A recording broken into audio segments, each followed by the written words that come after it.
पहले ELP discussion सब बाहर किया करेंगे। ईएलपी में वैसे कोई होमवर्क डाउट आया ना नीचे, मेरे ख्याल से आया है,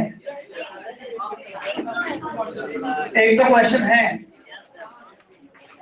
मेरे ख्याल से, मैं उसी में सॉल्यूशन भी डाल दूंगा मैं ईएलपी के ना, तो उसमें और आप चेक कर लेना। अली आया क्या? कहाँ है? कल क्यों नहीं आया तू?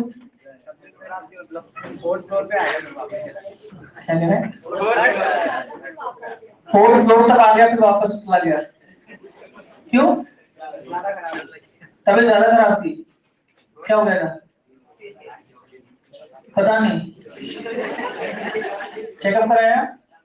ठीक है, नहीं है अभी भी ऐसी हुई है, चेकअप नहीं करा, अब ठीक है क्या तबीयत? लाओ होमवर्क की कहानी सुना दो पहले, मॉड्यूल बहुत बढ़िया, कोई भी मॉड्यूल दे दो एक, आगे तुम सब में से एक, वो कहाँ है जिसकी कॉपी मेरे पास थी? नहीं है यार, इसकी कॉपी मेरे पास है ना, तो कॉपी देके चलिए मुझे, सर आपने जो पढ़ाया वो आप बोलो, आप खुश रहो। हाँ जी देखिए, किस पे करना है? एक्सरसाइज 1 में आ जाएगी, पहले 3 करनी है 1 करनी है? 1, हाँ 1 में कहां तक हो गई? 16 तक हो गई, चलिए उसके बाद 18, 15 देखिए भैया। अच्छा एक से स्टार्ट करते चलो, एक से लेके 11वां क्वेश्चन अच्छा है इसमें, 11वां question number 11, boy sitting top most berth वाला, देखिए उसमें क्या आंसर आएगा, ध्यान सुनेगा, सवाल अच्छा है वो आपने कर लिया फिर भी देखना है। इसमें अगली क्लास किसकी थी? तो पेन से पढ़ाते हैं क्या? अरे पेन मतलब ये वाला पेन, ब्रश से नहीं पढ़ाते? सब एक ही लगता है, हाँ? सब ब्रश से पढ़ाते हैं? सब एक ही लगता है। अच्छा तो लेजर से पढ़ाए थे। देखिए बेटा ये कोई ट्रेन है, ये ट्रेन में अचानक क्या लग गया? ब्रेक। तो ऐसा मान के चल कि 2 बर्थ है, अपर बर्थ और लोअर बर्थ, ये अपर बर्थ है ये लोअर बर्थ है, यहाँ से 2 भाई सफर कर रहे थे, ये ऊपर वाला भाई उसको क्या देता है? एप्पल देता है, और इसके हाथ में ऐसे निशाना बना के देता है, किसके हाथ में? नीचे वाले के हाथ में। उसी टाइम पर ये बस क्या हो जाती है, ये ट्रेन क्या हो जाती है? ब्रेक लगा देती है, मतलब रुक जाती है, एक हो जाता है इस पर पीछे। तो बताना है कि ये जो सेब है ये इसके हाथ में गिरेगा या हाथ के पीछे गिरेगा या हाथ के आगे गिरेगा? कहाँ गिरेगा? हाथ के आगे। लॉजिक? हाँ देखिए ये हवा में है एप्पल, तो इसको पता ही नहीं लगेगा कि स्पीड कम हो गई या ज्यादा, और ये जो नीचे वाले अपर बर्थ और लोअर बर्थ है किसके संपर्क में? ट्रेन। तो ट्रेन रुकी तो ये भी रुक गए, तो इनकी वेलोसिटी तो कम हो गई, पर इसकी वेलोसिटी अभी भी क्या है? आगे, क्योंकि ये कहाँ है? बीच में, इसका संपर्क थोड़ी है, ये तो किसमें है? हवा में, तो ये कहाँ गिरेगा? थोड़ा सा आगे। अच्छा इसी सवाल को उल्टा बना दो कि एक्सीलरेशन करे बस, तो अब एक्सीलरेट करेगी बस तो क्या होगा? इसका और इसका स्पीड तो बढ़ जाएगा, क्योंकि ये किसके संपर्क में है? ट्रेन के संपर्क में, पर अगेन एप्पल किसमें है? हवा में, तो कहाँ गिरेगा? पीछे। उसके बाद क्वेश्चन नंबर 15 मैंने क्लास में कराया है बेटा, कि डिस्क को कौन बैलेंस करेगा? बुलेट नहीं कर। 7 Newton's third law is equivalent to, अब तुम तो याद रखो इसको, अभी तुम्हें नहीं पता, कंजर्वेशन ऑफ लीनियर मोमेंटम क्या होता है उसका हम आगे पढ़ेंगे, दे आज ही दिया। ऐसे ही क्वेश्चन नंबर 10 भी है, वी कैन डिराइव न्यूटन्स, तो आप याद रखो थर्ड लॉ और फर्स्ट लॉ दोनों आ सकते हैं किससे? Second law. ठीक कैसे? सेकंड लॉ क्या है? F बराबर dp बाय dt, अगर फोर्स क्या हो जाए?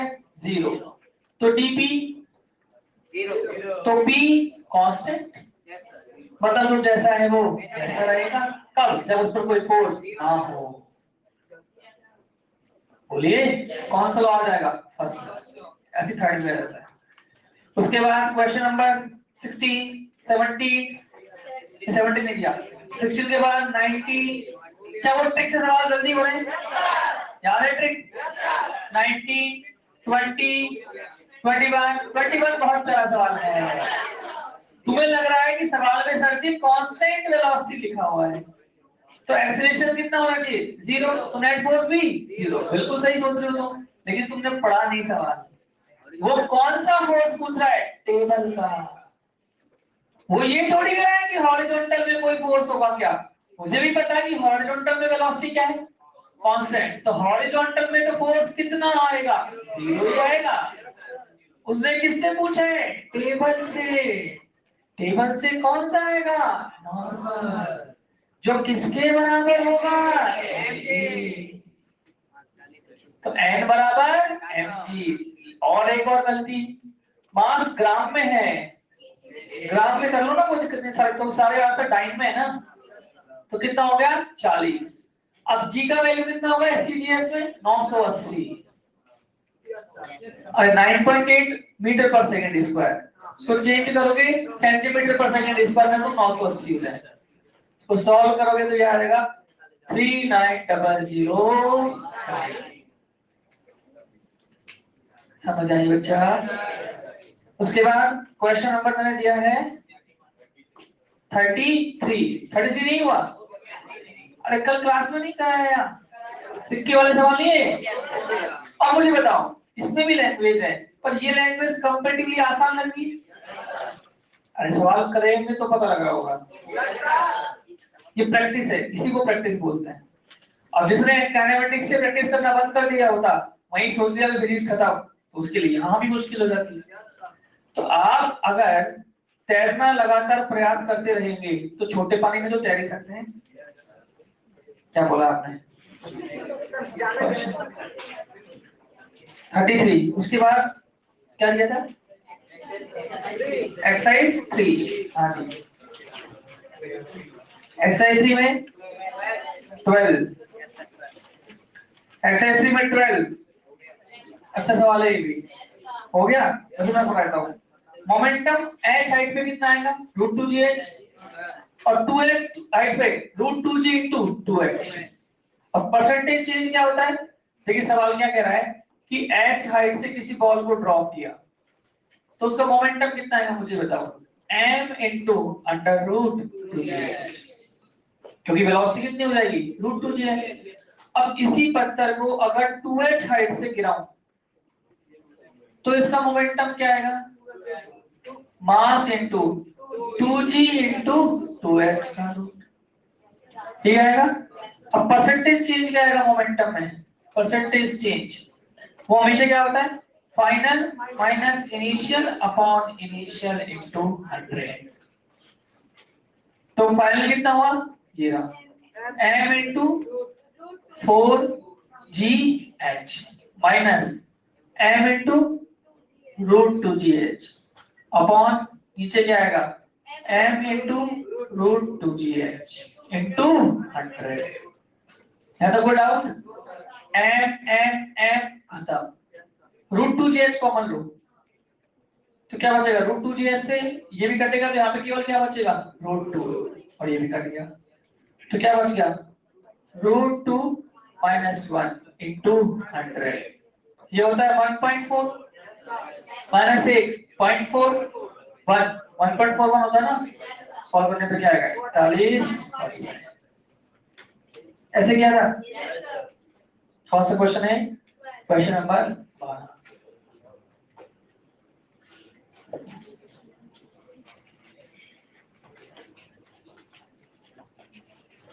उसके बाद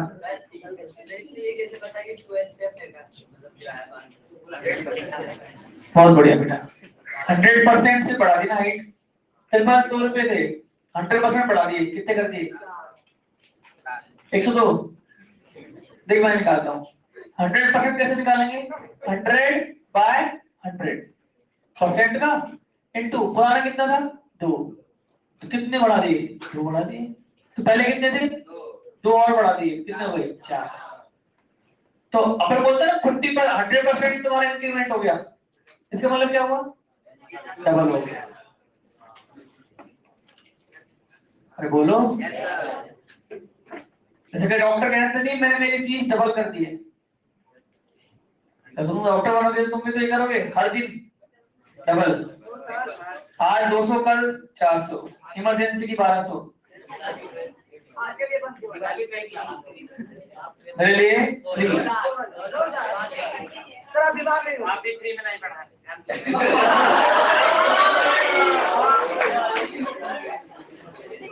सही कह रहा है। और ये भी कहना कहीं हॉस्पिटल में किसी में काम करेगा। मेरे पास तो अभी आंसर क्या है कि मैं कहीं काम कर रहा हूँ, ये मेरी संस्था नहीं है। तू भी बोलेगा सर ये मेरा हॉस्पिटल नहीं है, मैं यहाँ पर क्या हूँ, काम कर रहा हूँ। फीस तो सर आपकी बनेगी। हाँ आगे आ जाइए। 12 के बाद 15 हो गया, 16 मिनट दिया था। 15 के बाद 18। आपको लग रहा है कि एक्सरसाइज थर्ड के सवाल है, ये आया ही सवाल है। ये नीट में आया सवाल क्या है, कुछ 3 ब्लॉक फोर्स लगा है और क्या पूछ रहा है, नॉर्मल। क्या हम ट्रिक्स लगा के तुरंत कर देंगे इसको? उसके बाद क्वेश्चन नंबर 20, उसके बाद इसके अलावा और कुछ नहीं था इसमें। कौन सा बिल्डर, कौन सा बिल्डर तो निकालो ना भैया, कौन सा बिल्डर?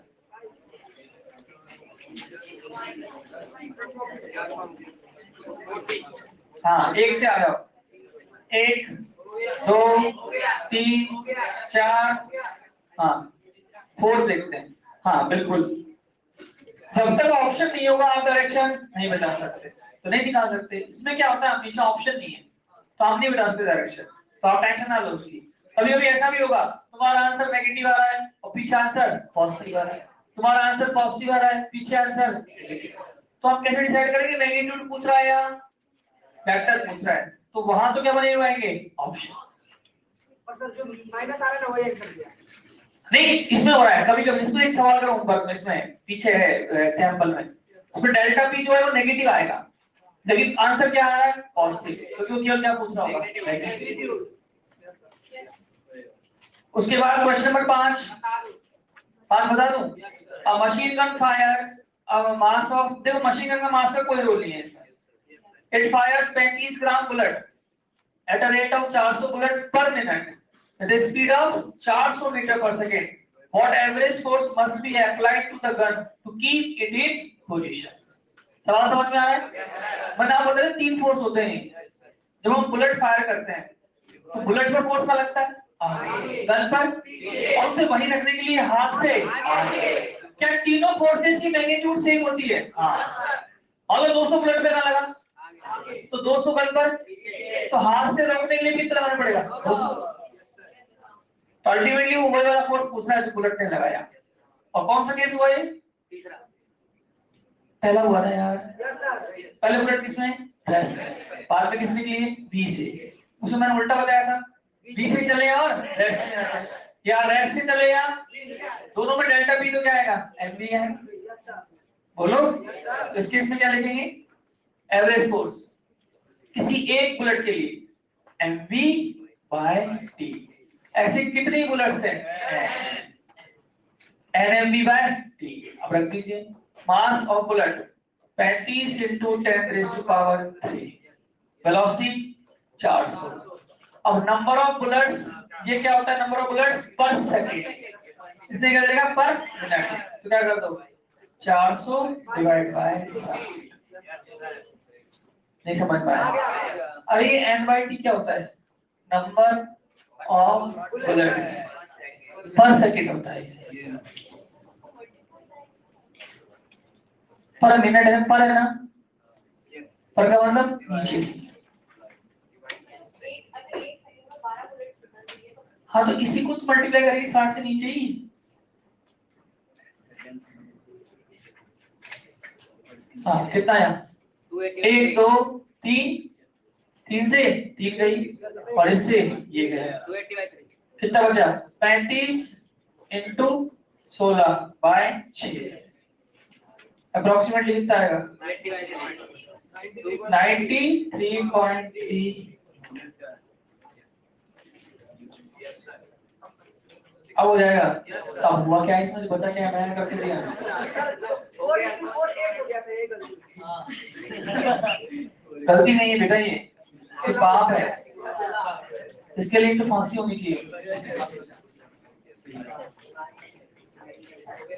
करें आगे। उसके बाद ये तो सारे हो गए, 10 मिनट कटवा दिया था। अच्छा उसके बाद कौन से मिनट में 2 और दिए थे भाई, तुम्हें याद हो तो 11, 12, 13, 14, 15 ये हो गए। नहीं अब कैसे नहीं दिए? हाँ कौन सा? सीबी का 7। एक मिनट रुको बेटा, 7 पढ़ लेते हैं।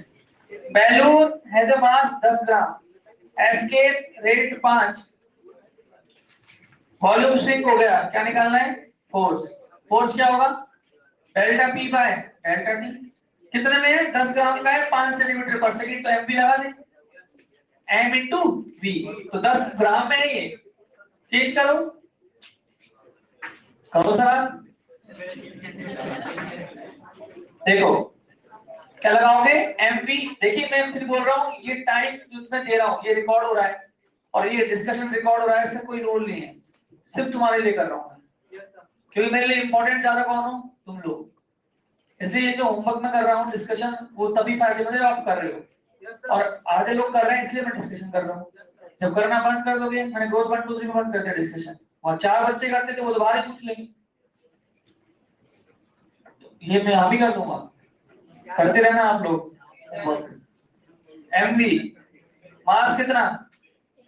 10 ग्राम, 10 इंटू 10⁻⁻3। वेलोसिटी 5 सेंटीमीटर है, 5 इंटू 10⁻⁻2 अपॉन समय कितना है? 2.5 सेकंड। सॉल्व कर लेना।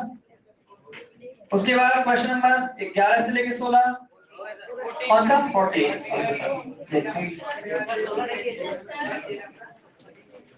6 भी देखो भाई, 10 ग्राम ब्लॉक, नहीं मैंने 6 नहीं किया है, करवाया अभी, 6 नहीं होगा अभी, छोड़ देना।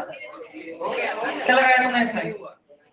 वीडीएम मेडिटी लगाना पड़ेगा इसमें, छोड़ दे, अभी मैं बताऊंगा, अभी छोड़ दो।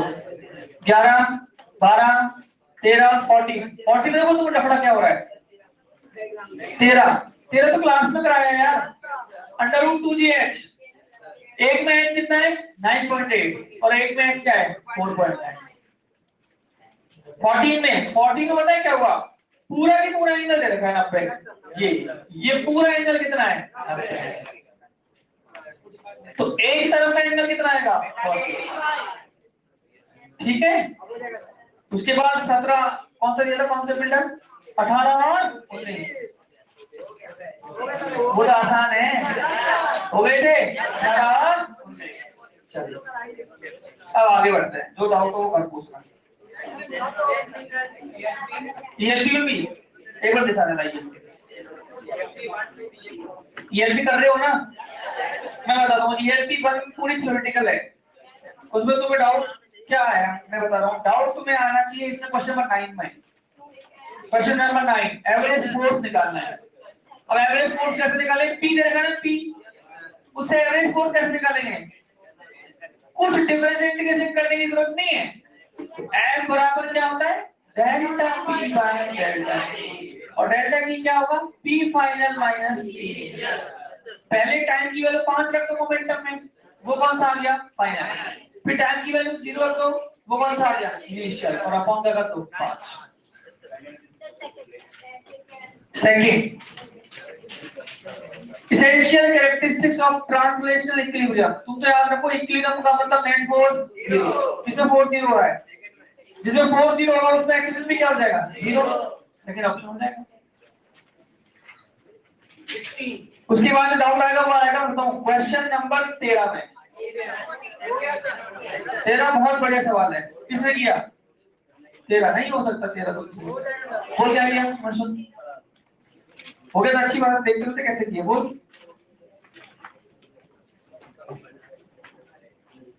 दो केजी को बॉल में फेंका गया है, और सर बैट से लगने के बाद वो रिफ्लेक्ट हो गया 90 डिग्री से, और उसकी स्पीड चेंज हो गई है, V1 V2 अलग हो गया है, इसलिए केस चेंज हो जाएगा। तो केस सेकंड से तो नहीं आएगा आंसर, जो भी केस है लेकिन वेलोसिटी अलग होगी। हाँ तो ऐड करनी पड़ेगी ना, उससे नहीं आएगा आंसर। क्योंकि वेलोसिटी में एंगल है, एंगल वाला केस लगाना पड़ेगा। पर नहीं 45 नहीं, 45 तब होता जब दोनों तरफ स्पीड सेम है।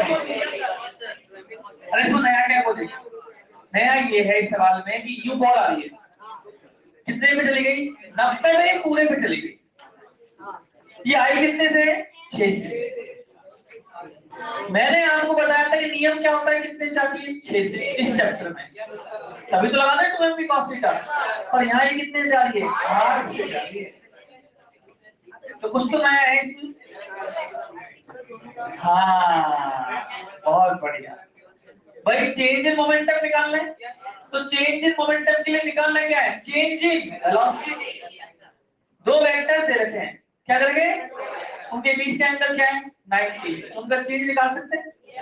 कौन सा फॉर्मूला, चेंज वाला, v1 square plus v2 square minus 2v1 v2 cos theta का अंडर रूट। सर आप कौन, हाँ वो आइटम क्या हो जाएगी, 0। देखिए चेंज का फॉर्मूला याद करता हूँ, वो दिन जब मैंने आपको चेंज का फॉर्मूला लिखाया था, रिजल्टेंट में घटाने का फॉर्मूला। पता क्या होता है, यहाँ पे v1 square plus v2 square minus 2v1 v2 cos theta का cos 90 की वैल्यू 0। ये खेल खत्म, केवल क्या बचा, v1 square plus v2 square का 10। तो कितना है डेल्टा v, 10। तो 10 को किससे मल्टीप्लाई कर दो, 5 से। 5 कितना है, 2। कितना आ गया, 20। 20 अपॉन 0.1, तो ये डेल्टा p 20 आया है, मुझे फोर्स निकालना है। तो 20 अपॉन 0.1, 0.1 का पॉइंट ऊपर गया 200। ये अच्छा सवाल है। 30 ट्रायंगल से भी क्या आंसर होता है, कैसे किया बेटा, ट्रायंगल से भी मतलब वो था ना, इक्वल नहीं माना, बट उससे आ गया आंसर, आंसर वही से आ जाएगा, नहीं आएगा उससे, नहीं आएगा। एक बच्चे ने और किया था, नहीं आएगा, ग्रुप 2 आएगा ना वो, 40 आएगा उससे ना, कोई बात नहीं। उसके बाद जो तकलीफ देगा वो है क्वेश्चन नंबर 16। 16 में तकलीफ आनी नहीं चाहिए। इसका 10th का तीसरा, हाँ 10th का तीसरा और 9th सेम है। एवरेज फोर्स निकालना है, दोबारा क्या करना पड़ेगा, एक बार वेलोसिटी है ना उसमें एक जीरो रखते हैं, वो कौन सी मिल गई, इनिशियल। फिर एक बार क्या करते हैं 10, वो कौन सी मिल गई, फाइनल। डेल्टा पी मिल गया, डेल्टा पी को मास से मल्टीप्लाई करेगा तो क्या मिल गया, डेल्टा पी, और डेल्टा पी अपॉन डेल्टा।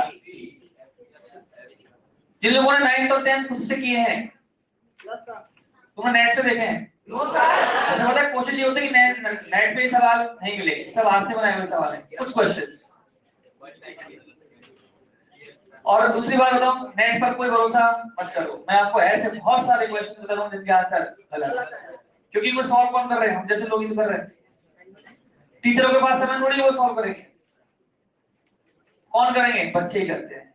और ऑप्शन तो मिला ही देते हो तुम लोग, पहले तुम्हारा आंसर 140 आया ना, कितना आया 140, इसका तुमने डाल दिया सॉल्यूशन ऑनलाइन, कितना आंसर 2 140।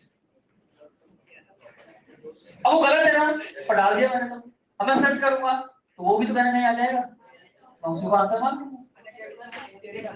हाँ अनअकैडमी की बात, वो स्पेसिफिक ऐप पे चला गया, तू गूगल नहीं किया तूने, वो तो एक पेड ऐप पे चला गया, नहीं समझा, तूने पहले सब्सक्रिप्शन लिया उसके बाद तुझे वो फैसिलिटी मिली, वो तो पेड सर्विस हो गई ना, वो तो टीचर वाली हो गई।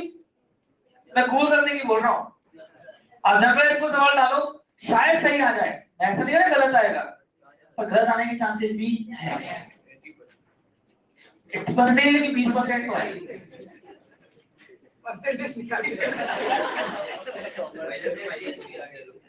हाँ 16 नंबर में कैसे करेंगे, 2mv/t, तो 2mv तो है, समय नहीं है हमारे पास, समय कैसे निकालें, बचा के, बहुत बढ़िया। अबे समय फॉर्मूले में पूछ रहा हूं मैं,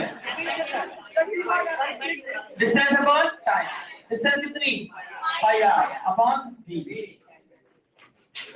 उसके बाद एक्सरसाइज 2 में जो तकलीफ देगा आपको वो है कोई सा भी नहीं है, कौन सा, 7 देखो आसानी से हो रही है एमपी के सवाल। क्योंकि इनमें क्या है, basic maths, radius of delta P, slope जो निकालना सीख रहे हो वो सब किसके बेसिक। अच्छा अभी वो कौन सी कर सकते हो आप, ELP3 कर सकते हो ना। आज होमवर्क लिख लो ELP3 बहुत ज्यादा क्वेश्चन है। तो क्या हो गया, तो थोड़ा क्यों गया। अगर तुमने ये ELP कर ली ना तो दुनिया की कोई जगह तो उससे एलएलएम के सवाल गलत नहीं करा सकती। ऐसा ही बोल रहा हूँ, कंप्लीटली एलएलएम की ELP तो है ही, एलएलएम फ्रैक्शन की, इससे तुमको नहीं पता तुम्हारा लेवल क्या हो जाएगा, मुझे पता है। जब तुम 12th में पढ़ोगे तो तुम्हें याद किया जाएगा कि किसने तुम्हें 11th में पढ़ाया। तुम्हें नहीं पता इस बात का, मुझे पता है क्योंकि मैं तो हर साल देखता हूँ। क्योंकि वो जब पढ़ाएंगे तो आप वो चीजें बताने की कोशिश करेंगे जो उन्हें लग रहा होगा कि आमतौर पर बताना पड़ता है, और तुम्हें देख के लगेगा उन्हें ये चीज तो इन्हें बोलो। वो कॉम्प्लीमेंट तुम्हारे लिए नहीं होगा, तो हमारे लिए होगा। खाली मेरे से करने से कुछ नहीं होता, तुम्हें ये बात पता है। मैं कितने अच्छा पढ़ा लूं, जब तक तुम नहीं पढ़ोगे उसका कोई मतलब नहीं। तुम किसी का कितना अच्छा इलाज कर सकते हो, उसको मेडिसिन दे सकते हो, पर वो नहीं लेते तो डॉक्टर खराब है क्या। तुम इलाज करने में कौन करोगे, डॉक्टर का पेशेंट का, दोनों का, कॉपरेशन से चलती है दुनिया। कॉपरेशन क्या होता है, बहुत बढ़िया। चलिए 7th को देखिए भैया, मोमेंटम टाइम ग्राफ दे रखा है, क्या पूछा है, फोर्स, यार इसको क्या पूछ लिया है, स्लोप क्या होता है tan थीटा, एक कितना हो गया tan 60 और एक कितना हो गया 0 6 देखो भैया। A particle of mass m is moving with constant v, हाँ ये अच्छा है, on a square path of side l, then find impulse imparted to particle at any corner of square। ये बढ़िया सवाल है। देखिए ये इस तरीके से स्क्वायर में है, यहाँ पे क्या होता है, तो ये वाला पूछ रहा होगा, क्योंकि तू वो तो नहीं पूछ सकता, इतना पढ़ती तो नहीं है तू, थोड़ा बहुत हो सकता है, इतना बड़ा नहीं हो सकता। हाँ ये भी और ये भी, ये बोल रहा है हर कॉर्नर पे कितना इंपल्स चेंज हो रहा है। इंपल्स कैसी क्वांटिटी है, तुम्हारा वेक्टर चेंज हो रहा है, हाँ ये पहले ऐसा था अब ऐसा है, चेंज कितना हुआ √2v, कितना हुआ उसको इससे मल्टीप्लाई कर दो मास से, तो कितना हो गया √2mv। इस कोने में भी होगा, इस कोने में भी होगा, हर कोने पे चेंज होगा। क्यों, क्या चेंज हो रही है, क्या चेंज हो रही है, डायरेक्शन, तो इंपल्स आएगा। हाँ उससे भी कर ले, उससे भी आएगा, देख यहाँ कितना लगेगा mv, उससे भी आएगा ना वो भाई, j और i दोनों में से रिजल्टेंट लोगे, वो v² प्लस v² का अंडर रूट कितना हो जाएगा √2। 9 वाला क्लास में कराया है नहीं, अब तो बार पूछना, फटाफट आ जाओ आगे बढ़ते हैं, बहुत हो गया समय की अपनी। बहुत बढ़िया, चलिए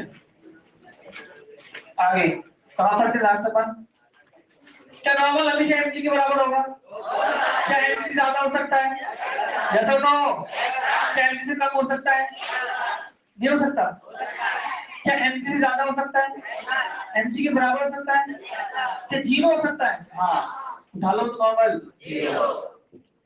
कभी नॉर्मल नेगेटिव आ जाए इसका सेंस क्या है, तो सवाल में सरफेस से पार्टिकल छूट चुका है, कांटेक्ट छूट गया।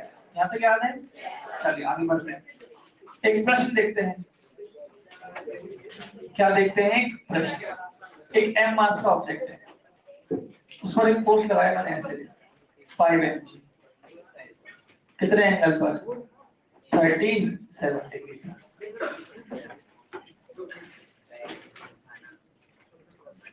नहीं 5 mg लगाया, क्या लगाया mg लगाया, क्या पूछा मैंने, एक्सीलरेशन, अरे ये mg मत माना, ये mg है, mg की कोई वैल्यू होगी ना, उस वैल्यू को लगाया है हमने, निकालिए a निकालना है, a इसमें भी निकालना है एक्सीलरेशन, सारे क्वेश्चंस में क्या निकालना है, एक्सीलरेशन, नहीं mm सेम है, नहीं वो सेम ही है, g की फॉर्म में निकाल दो वाली, किसी फॉर्म में निकाल दो, जी की फॉर्म में। कितना आएगा 4/5 इंटू जी। अरे इसका ये वाला कंपोनेंट क्या आएगा mg sin 37 और ये वाला mg cos 37। बोलिए ऊपर क्या लग रहा होगा नॉर्मल, नीचे mg। तो इस केस में नॉर्मल कितना है mg कैसा रहेगा, दोनों मिला के किसको बैलेंस करेंगे mg को। तो क्या बनेगी equation n plus mg sin 37 ये दोनों मिला के किसको बैलेंस कर देंगे mg। अरे बोलो ये फोर्स कहाँ है ऊपर, ये भी कहाँ है, तो ये दोनों मिला के ही तो किसे बैलेंस करेंगे mg। कल ये तो सिखाया था, एक 10 न्यूटन का फोर्स मैंने निकाला गया था ऊपर, तो 10 प्लस नॉर्मल ने ही किसको बराबर किया था mg को। तो यहां से n कितना आ जाएगा भाई mg माइनस sin 37 की वैल्यू 3/5 mg। तो सॉल्व करेंगे तो n की वैल्यू 2mg/5। मुझे नॉर्मल में निकालना था, हर केस में नॉर्मल में निकालना है ना। हाँ वो लिखे नहीं ना, मैंने वही गलती कर दी। हर केस में क्या निकालना है नॉर्मल में निकालना है। तो अब क्या निकालूंगा एक्सीलरेशन, कौन चलाएगा केवल ये चलाएगा आगे वाला। तो ए कितना आ जाएगा F net upon mass, F net केवल कौन हुआ अरे इसका ये वाला कंपोनेंट तो बैलेंस हो गया ना, बल्कि इसे नॉर्मल को अगर भी थोड़ा सा कम कर दिया क्योंकि थोड़ा कम उठा के रखेगा ये ऊपर। यहाँ बोलो F net mg cos 37 degree upon mass, mass से मास गया, cos 37 की वैल्यू 4/5, तो आंसर क्या आया 4g/5। जी का टर्म में कितना आएगा 8, और जी का टर्म में कितना आएगा 8 आएगा। जी की फॉर्म में निकालना है आंसर, इसलिए मैंने 4g/5 बोलो। अब इसे करो, नॉर्मल में निकालना है और ए भी निकालना है। हाँ जी हो गया, देखते हैं इतना समय क्या दे, इस सवाल को देखते हैं। तो इसमें इधर कितना आ जाएगा 20 cos 60 मतलब कितना 10, ऊपर 20 इंटू √3/2 कितना 10√3 बोलो। और ऊपर ही क्या लग रहा होगा नॉर्मल, नीचे 20। क्या बनेगी पहली equation n plus 10√3 is equals to 20। n की वैल्यू क्या आ गई 20 माइनस 10√3। नहीं है, नहीं समझ में आया, क्या नहीं है 20 माइनस मतलब √3 वैल्यू 1.7, 1.7 इंटू 10 कितना आ गया 17, कितना आ जाएगा 3 न्यूटन। नॉर्मल कम हो गया देखो कितना। तो हमेशा ये मत मानना कि नॉर्मल किसके बराबर होता है mg। नॉर्मल हमेशा किससे निकालना पड़ेगा इक्वेशन बना के। अरे ऊपर कोई फोर्स होता ही नहीं तो नॉर्मल किसके बराबर होता है mg। पर नॉर्मल ऊपर में कोई फोर्स है तो दबाव को क्या करेगा बढ़ाएगा घटाएगा घटाएगा, तो नॉर्मल कम आएगा। और अगर ऐसा कोई फोर्स आता तो नॉर्मल बढ़ जाता। बोलिए हाँ जी। ए कितना निकालो ए के लिए तो एफ नेट कितना है 10 तो आगे और 4 पीछे, एफ नेट अपॉन 2 तो कितना आएगा 6/2 कितना 3 मीटर पर सेकेंड स्क्वायर।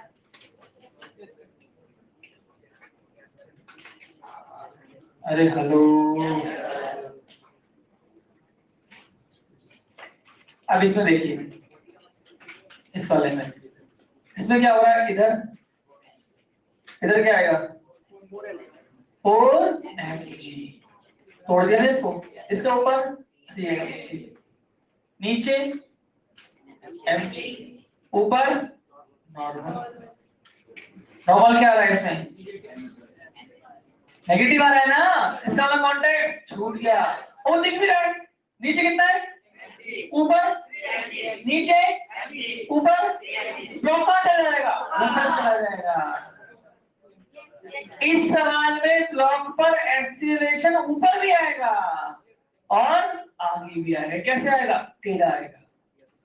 अरे इस ब्लॉक पर मैं कम फोर्स लगाऊं ऐसा तो ऐसे सीधा चल सकता, टेढ़ा करने की बात। और अगर मैं ज्यादा लगा दूं ऐसे तो क्या होगा? ये कैसे आ रहा है? ये टेढ़ा ही आएगा ना। तो एक्स में भी क्या आ रहा होगा? एक्सीलरेशन, और वाई में भी क्या आ रहा होगा? एक्सीलरेशन। ये भगवान, नहीं समझ में आया क्या? दोबारा सुनो। और अगर तुम्हें नहीं बुद्धि चल रही तो वही लगा लो, ऊपर का फोर्स बराबर नीचे का फोर्स। क्या लगाते? n + 3mg = mg। यहां से क्या मिल गया? नॉर्मल बराबर,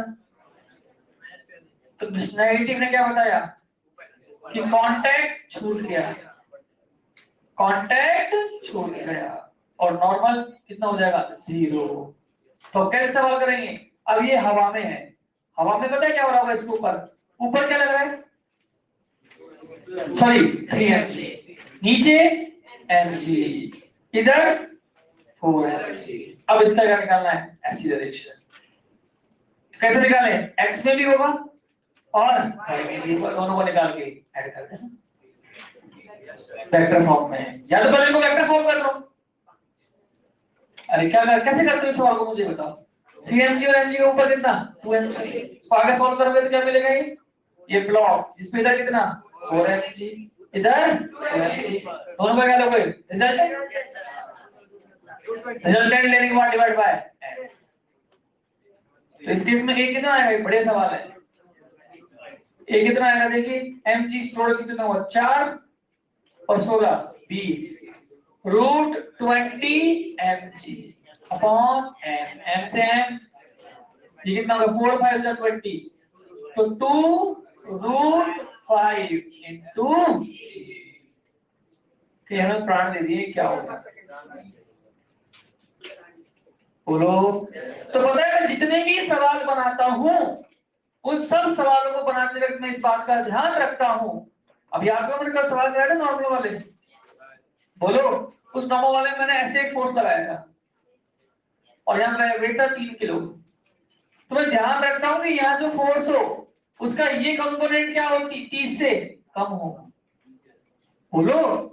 मान लीजिए 3 किलो का है, मैं यहाँ फोर्स लगा दूं 100, तो उसका एक कंपोनेंट अगर 30 से ज्यादा हो गया तो इसको कहां ले जाएगा? तो मैं सवाल बनाते वक्त इस बात का ध्यान रखता हूं कि ऊपर वाला कंपोनेंट हमेशा इससे क्या रहे? कम रहे, तभी तो ये कहां चलेगा? एक्स में। सवाल ऐसे थोड़ी कुछ भी बन जाएगा। समझ आई बात? नेक्स्ट लिखिए अपरेंट वेट। अपरेंट वेट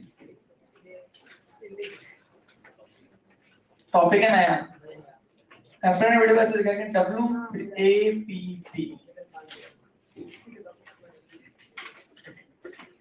देखिए दो प्रकार के वेट होते, लिख रहे हो क्या? अभी बड़ा स्लो लिखते।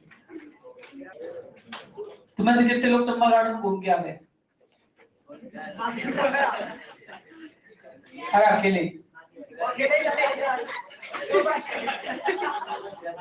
कौन कौन घूम के आ गए चंबा गार्डन? तो शर्म क्यों आ रही है? तुम मेरे हाथ में क्या दिक्कत है? मैं कोई मौत की शर्त थोड़ी सुना दूंगा। मैं तो देखना चाह रहा हूँ चंबा गार्डन में कितने लोग गए हैं। 7 वंडर्स, 7 वंडर्स। बाकी सोच रहे हैं यार यही है क्या? नहीं गए? हैंगिंग ब्रिज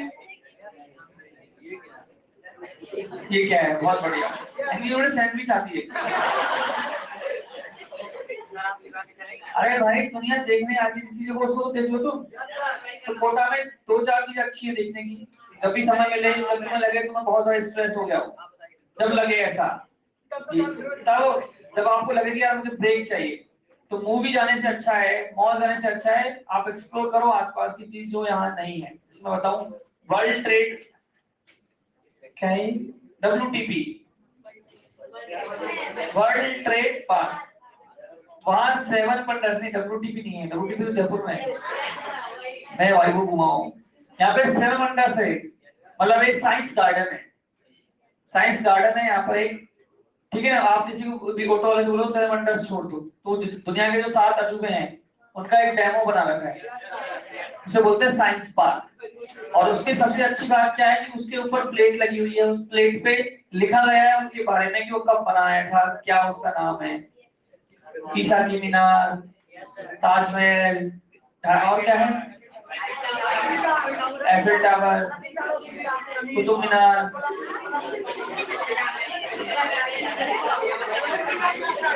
कुतुब मीनार से अंदर में आता होगा, कोटाई कचौरी है, स्टैच्यू ऑफ लिबर्टी, वो हाउस में आप देख किया ना, वो आपको अच्छा लगे तो आप जा सकते हैं जब भी आपको स्ट्रेस सताए, ठीक है ना। समय वैसे तो हमारे पास है ही नहीं, केवल कब, जब लग रहा है कि यार पढ़ाई भी नहीं हो रही, अंदर काम रूम में घुटन हो रही है, कभी भी ऐसा हो जाता है। It's a part of competition life और इसे बहुत नॉर्मल लेना होता है। बहुत बार ऐसा होता है दिमाग फ्रस्ट्रेट हो जाता है, सामने कोई दिख रहा है लेकिन वो दिखता ही नहीं है, समझ रहे, दिख तो रहा है पर उससे बात करने का मन नहीं करता, उसका प्रेजेंस खलती है, वे क्यों बोल रहा है भाई। जब ऐसा होने लग जाए तो समझ जाओ कि अब आपका दिमाग wants to change, तो चेंज के लिए क्या करो, कुछ अजीब सा करो। अजीब मतलब अब सबका अलग तरीका स्ट्रेस बस करने, कोई डांस करता है, कोई हंसता है, कोई रोता है, कोई बात करता है, कोई खेलता है, कोई घूमता है, कोई मूवी देखता है, कोई कपड़े धोता है,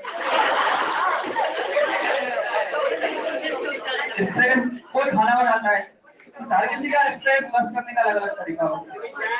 बस वो आपको, वो होता है आपका पीक पॉइंट उस, और वो ऐसा नहीं हमेशा रहेगा। आप आधे घंटा पौने घंटा मन को मन के मुताबिक काम करने दो, दैट विल बी फाइन, तो सब कुछ ठीक हो जाएगा। और अब इस पौने घंटे को ये मत सोचो कि यार सर 45 मिनट मैंने वेस्ट कर दी, नहीं नहीं नहीं, दिस इज इन्वेस्टमेंट। जब गाड़ी में पेट्रोल खत्म हो जाएगा और पेट्रोल भराने जाओगे तो 10 मिनट लगी, 15 मिनट लगी, तो क्या वो इन्वेस्टमेंट है कि वेस्टेज है, वो आगे के लिए जरूरी है। तो ऐसे ही कभी कभी दिमाग का रिलैक्स होना भी जरूरी है। किसी को सोने से अच्छा लगता है, सर ये क्या बोल दिया हम, अब हमें 4 दिन के बाद सोने दो, नहीं ऐसा नहीं है, जरूरी है सोने से आपको एनर्जी मिलेगी। कभी कभी एनर्जी जाती है। रामकृष्ण परमहंस का नाम सुना है आपने, जो स्वामी विवेकानंद के गुरु थे।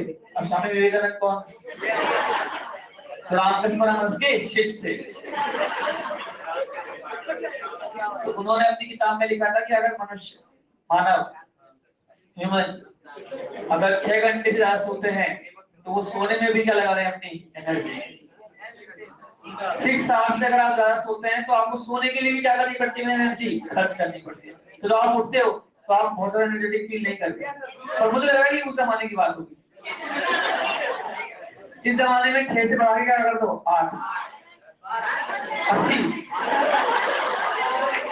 80 घंटे अगर आप सो रहे हो तो उसे आम नींद नहीं बोलेंगे,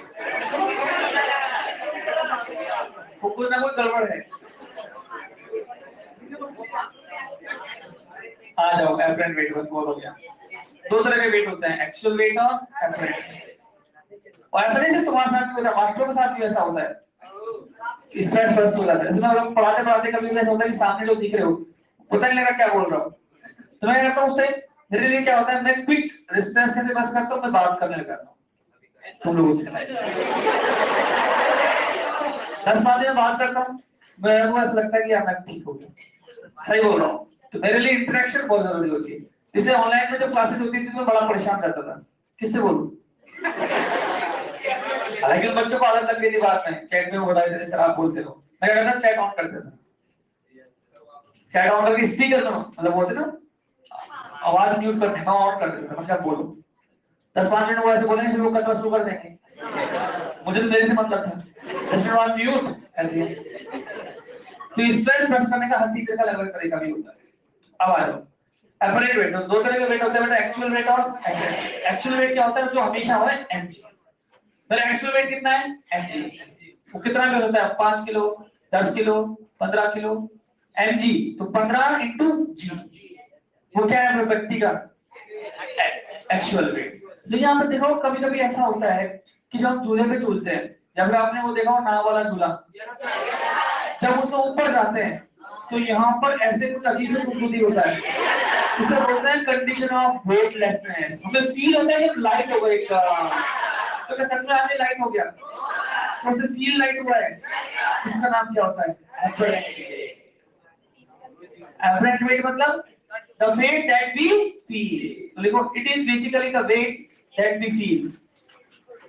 it is basically the weight we feel.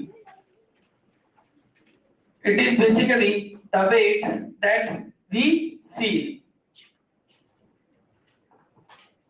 It is basically the weight that we feel.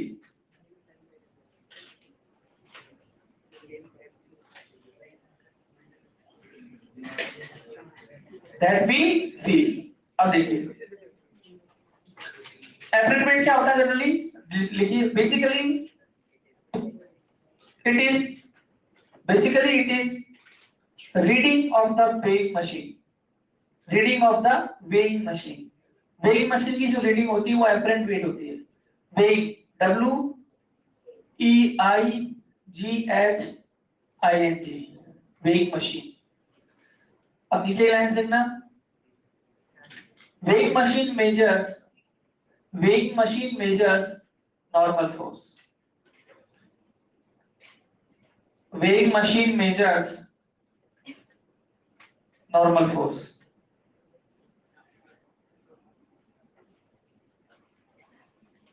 जो weighing machine होती है वो क्या नापती है? Normal force. अब सुनिए, होता क्या है बेटा कि अपने जो रियल आर्मी पर जो देखते हैं मशीन, ठीक है, कुछ इस प्रकार से मशीन होती है, उसमें से काटा होता है। मान लीजिए मैं इस पर खड़ा हो गया इस तरीके से, तो ध्यान रखना ये जो मशीन है नापती क्या है? ये मशीन नापती है नॉर्मल। क्या नापती है? नॉर्मल। तो ये कभी नॉर्मल की बात कर रहे हैं, मान लेते हैं मशीन वेटलेस है, मशीन में कोई मास नहीं है, तो अभी क्या हो रहा होगा? व्यक्ति नॉर्मली खड़ा हुआ है, तो क्या हो रहा होगा? व्यक्ति पर ऊपर नॉर्मल और नीचे mg।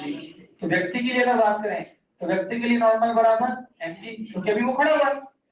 अब अगर इस मशीन की एफपीटी बनाएं तो इस मशीन में नॉर्मल कहां लग रहा होगा? नीचे। अरे मशीन का मास नहीं मान रहे हैं तो मशीन पे mg मत लगाओ, तो मशीन पे क्या लग रहा होगा? नॉर्मल। किसका? आदमी का। कहां? नीचे। तो ये मशीन क्या नापेगी? ये नॉर्मली नापेगी। और इस नॉर्मल की वैल्यू किसके बराबर है? इसलिए आदमी का क्या रहता है? करेक्ट वेट आता है। पर ध्यान रहे कि नापता किसमें? mg, मतलब नापता किसमें? न्यूटन में। लेकिन मशीन में एक कैलकुलेटर होता होगा जो क्या करता है? इसको g से डिवाइड कर लेता है और रीडिंग किसमें दिखाता है? kg वेट में। हम बोलते हैं मेरा वेट 50 किलो है, तो यार kg तो मास की यूनिट होती है, तो आप वेट कैसे बोल रहे हो? बेसिकली वो क्या बोल रहे हैं? हमारा वेट कितना केजी है? 50 केजी। वो कौन सी यूनिट है? 50 केजी वेट। मतलब आपने नॉर्मल कितना लगाया होगा? 500। नहीं समझ में आया? नॉर्मल कितना लगाया होगा, लेकिन रीडिंग कितनी शो कर रहा है? 50, क्योंकि उस मशीन में एक कैलकुलेटर है जो क्या कर रहा है? जी से डिवाइड। नहीं समझ में आया? दोबारा सुनिए, मशीन क्या नापती है? नॉर्मल। किसमें? न्यूटन।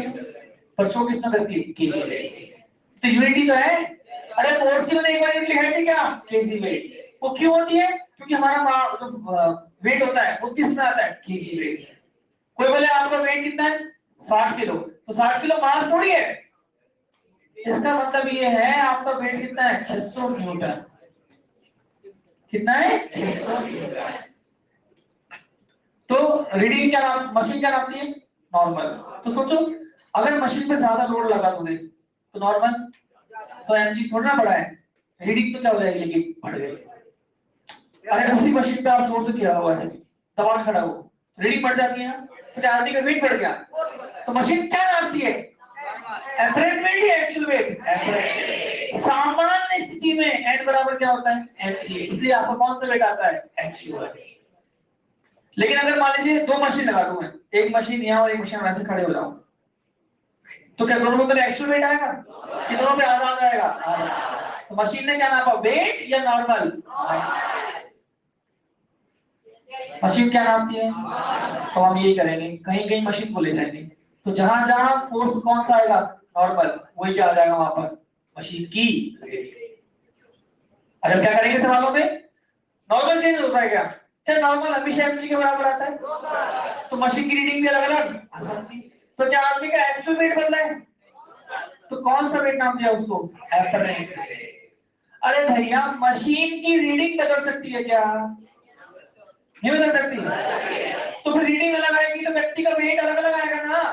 अब व्यक्ति का वेट थोड़ी बदल सकता है, इसलिए नया नाम क्या बना दिया? Apparent wait. तो दो वेट होते हैं, एपरेंट और actual. Actual is always MG. भाई मेरा एक्चुअल वेट क्या है? अब रीडिंग मान लो कभी कम ज्यादा हो रही है, तो कौन सा वेट है वो? एपरेंट। कौन सा है? बहुत बढ़िया। तो रेडी लिखिए, man in a moving lift. अब इसमें लिखो पहले, weighing machine measures normal force and display in KG weight and display force in KG weight. KG weight में डिस्प्ले करती है and display force in KG weight. वो तो लाइन लिखी हुई ना already, normal force, sorry, weighing machine measures normal force and display force in KG weight. और ये हमें याद है कि न्यूटन को केजी वेट में लाने के लिए जी से डिवाइड करते हैं और केजी वेट को न्यूटन में लाने के लिए जी से मल्टीप्लाई।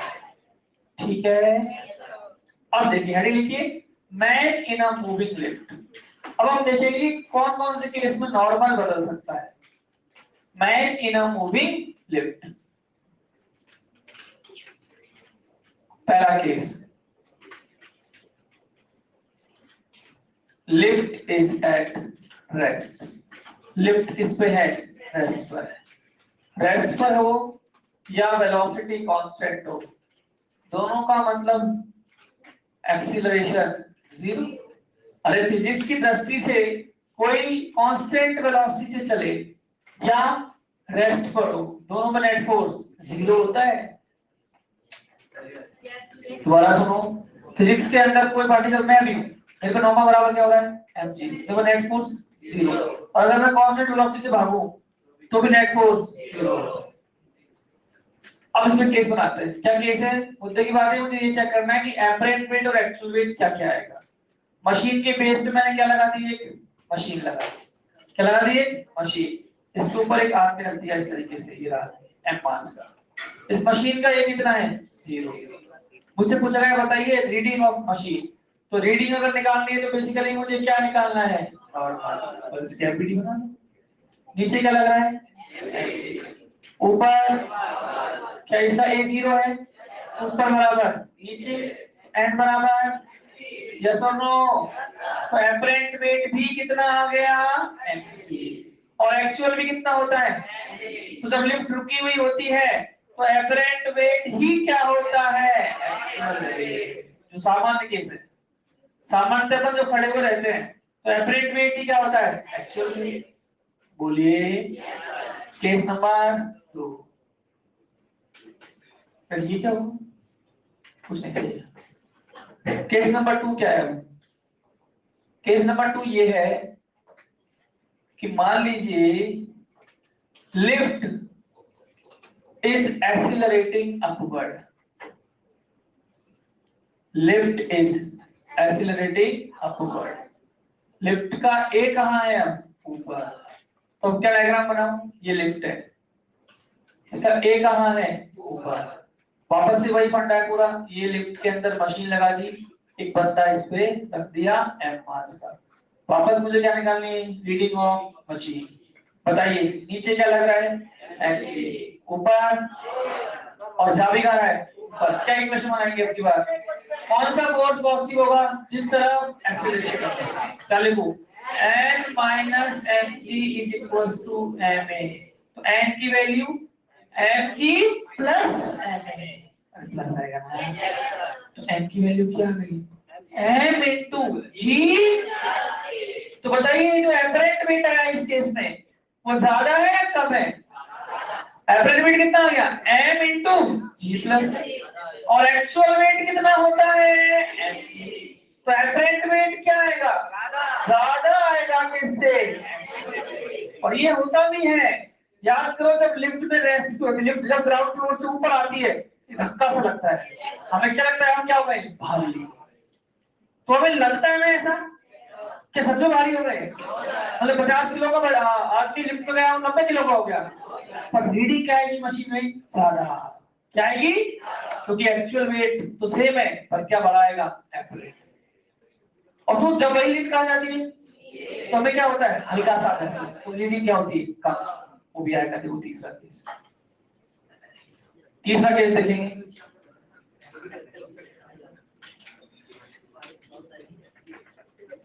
सवाल कैसे आते हैं? बस यही कि नीचे जा रही है लिफ्ट, ऊपर जा रही है, तो नॉर्मल क्या क्या होंगे। बात में लिखना पड़ेगा। देखो केस नंबर 3। केस 3 में क्या होगा? Lift is accelerating downwards.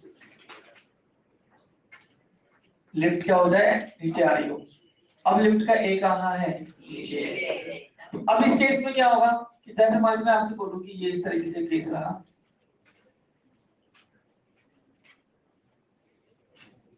ये एम सब ए कहां है? नीचे। वही रीडिंग निकालनी है। अब क्या बनेगी इक्वेशन? नीचे mg, ऊपर नॉर्मल। ज्यादा है ए कहां है इसका? नीचे। क्या इक्वेशन बनेगी? mg minus m is equals to n। अरे आसान है। इस केस में m क्या आएगा? mg minus n। n की value m into g minus a। यही किसकी वैल्यू है? एपरेंट। इस केस में एपरेंट वेट कम होगा किससे? तो क्या जब लिफ्ट ऊपर से कहां जाती है? नीचे, तो हल्का सा फील होता है। यही केस कहां पे होता है? उस झूले में होता है। जब झूला यहां से यहां आने की कोशिश करता है तो उस टाइम में क्या फील होता है? हमें हल्का। तो उस टाइम में एपरेंट वेट क्या आ रहा होता है? एक्चुअल वेट से कम आ रहा होता है। क्या आदमी का वेट कम हो गया? क्या उसे महसूस कम होगा? तो महसूस को क्या बोलते हैं? Apparent wait. बोलिए, ध्यान से सुनिएगा। ये सब बात नोट करना, अभी कहानी सुनिए। ये जो मैं अभी कॉन्सेप्ट बता रहा हूँ ये बहुत ज्यादा यूजफुल है। किसके लिए? नीट के लिए। क्योंकि नीट में ज्यादा प्रेम है किससे? केबल से। वो क्या कहते हैं? लिफ्ट में इसी का एक केस बनाते हैं स्पेशल, कि मान लीजिए लिफ्ट जिस केबल से बंधी हुई है, लिफ्ट जिस केबल से बंधी हुई है उस केबल को ही उड़ा दिया।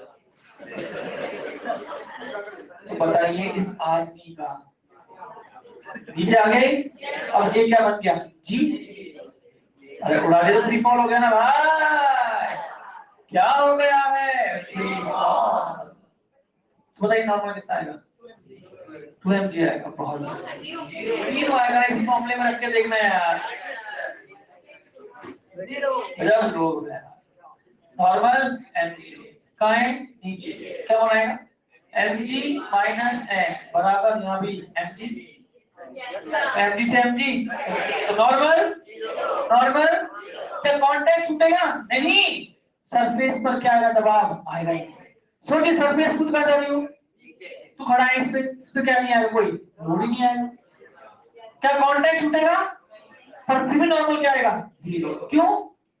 दबाव ही नहीं। अरे मैं इसको दबा रहा हूँ, ये खुद कहाँ जा रहा है? पहले मैं इस पे पेन रखा है, ये खुद भी कहाँ जा रहा है? तो पेन का कोई नॉर्मल थोड़ी आएगा इस पे।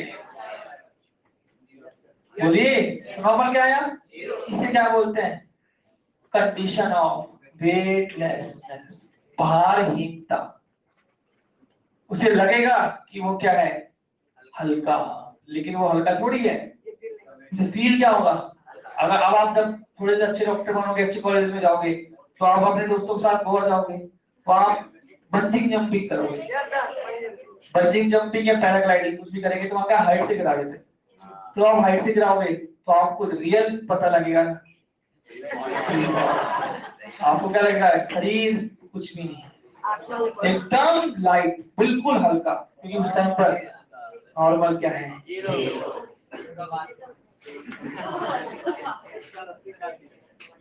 बात समझ में आई है? अब सुनिए सवाल इस पे बेस्ड एससी वर्मा का बहुत प्यारा सवाल।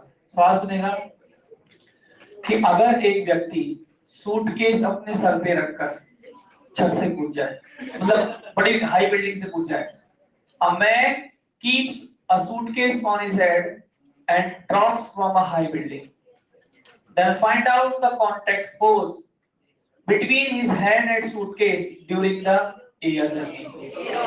समझ में आ रही है? अरे लिफ्ट पर डालो, बात तो वही है। हवा में जब होगा तो सूटकेस जब सर पे होगा, आदमी भी कहाँ जा रहे हैं, सूटकेस भी, तो कांटेक्ट तो है पर नॉर्मल जीरो। और जैसे ही जमीन के टच में आएगा आदमी तो रुक गया, लेकिन सूटकेस के साथ सर पे जबरदस्त क्या मिलेगा, नहीं समझ में आया? फील करो, बीच में नॉर्मल कितना होगा, जीरो। यार आप जो बड़े बड़े सूटकेस लेके, पूरा जो पैराशूट का जो सूटकेस होता है ना, वो जो कोई भी स्काई जंपिंग करता है तो उसमें से कूदता है स्काई डाइविंग करने के लिए, किससे, किसी भी हवा में, वो जो सूटकेस होता है ना, वो जो लगाता है पीछे कैरी बैग, बहुत भारी होता है, पर वो जो हवा में होता है उसे उसका वेट लगता ही नहीं। तो सर 1000 की जो केजी अगर हम लेके हवा से पूरे तो नहीं, क्या 1000 किलो का अगर कुछ लेके हम पूरे हवा से, कोई फर्क नहीं पड़ेगा, तू एरोप्लेन लेके कूद जा बोले।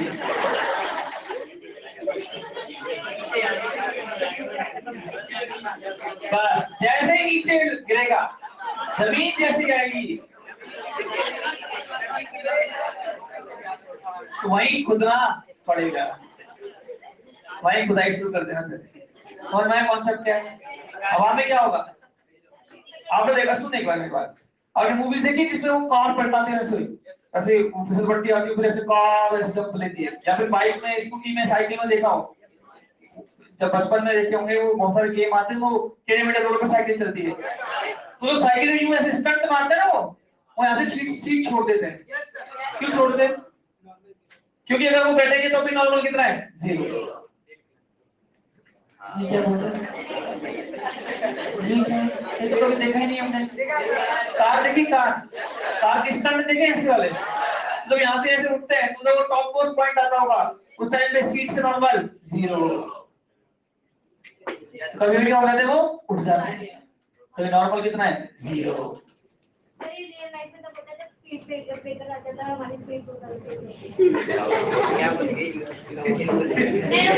ठीक है, हो सकता है,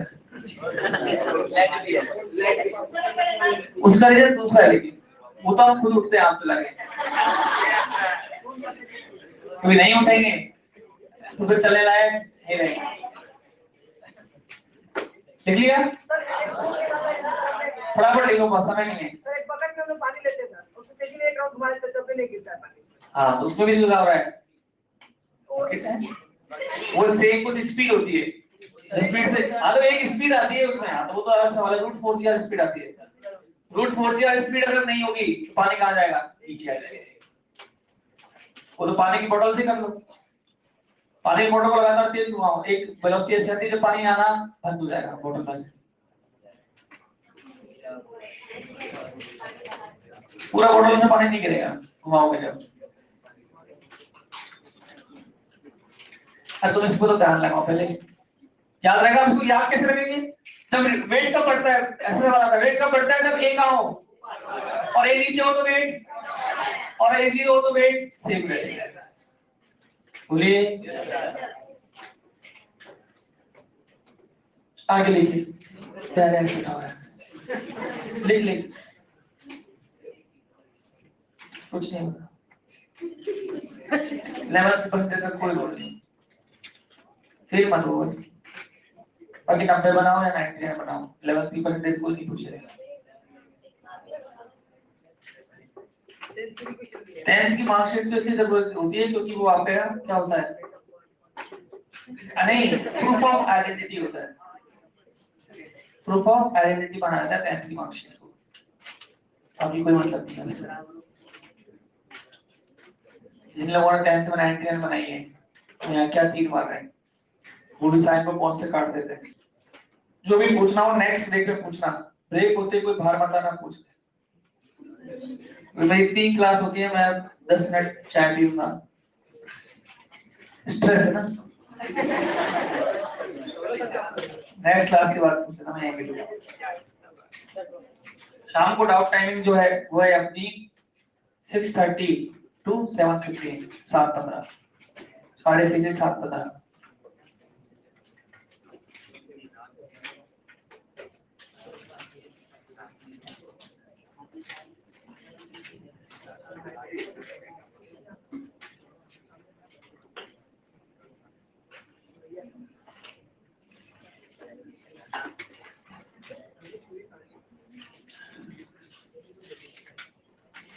चलिए अब इसलिए मान लो एक और मैं बात पूछता हूँ कि मान लो ए से भी तेज, जी से भी तेज हो जाएगा एक्सीलरेशन लिफ्ट का।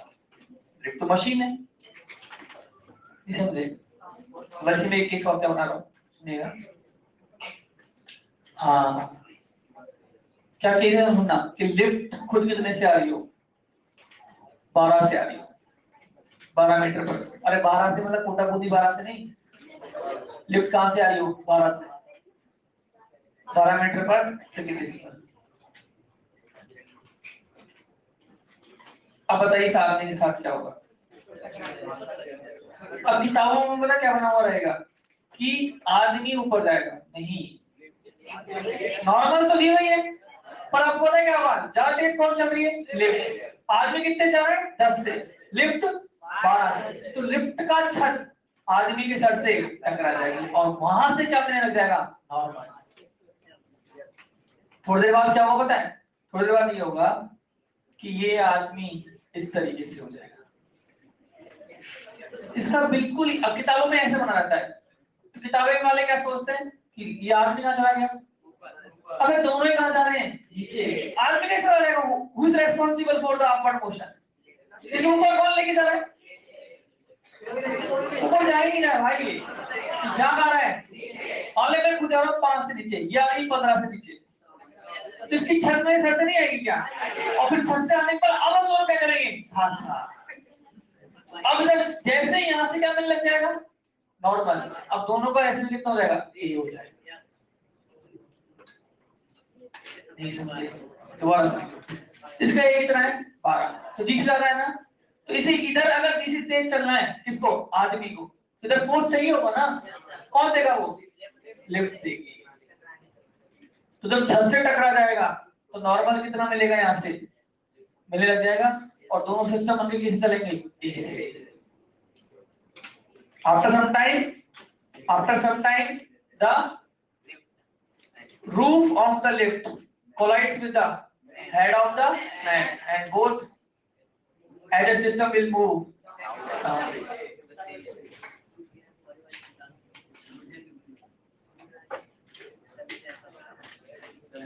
अब इसे याद कैसे करेंगे, सवालों में क्या काम आएगा, तो सवालों में आप चाहो तो जुगाड़ की तरह याद रख लो। क्या कभी भी अगर नॉर्मल निकालना हो लिफ्ट वाले केस में, तो आपको लगाना है m इंटू जी इफेक्टिव, m इंटू, और जी इफेक्टिव के दो ही रास्ते हैं, g प्लस है या g माइनस है। कैसे याद रखोगे, जब a कहाँ हो ऊपर तो क्या बना देना, g प्लस है, और जब a कहाँ हो तो क्या बना देना, g माइनस।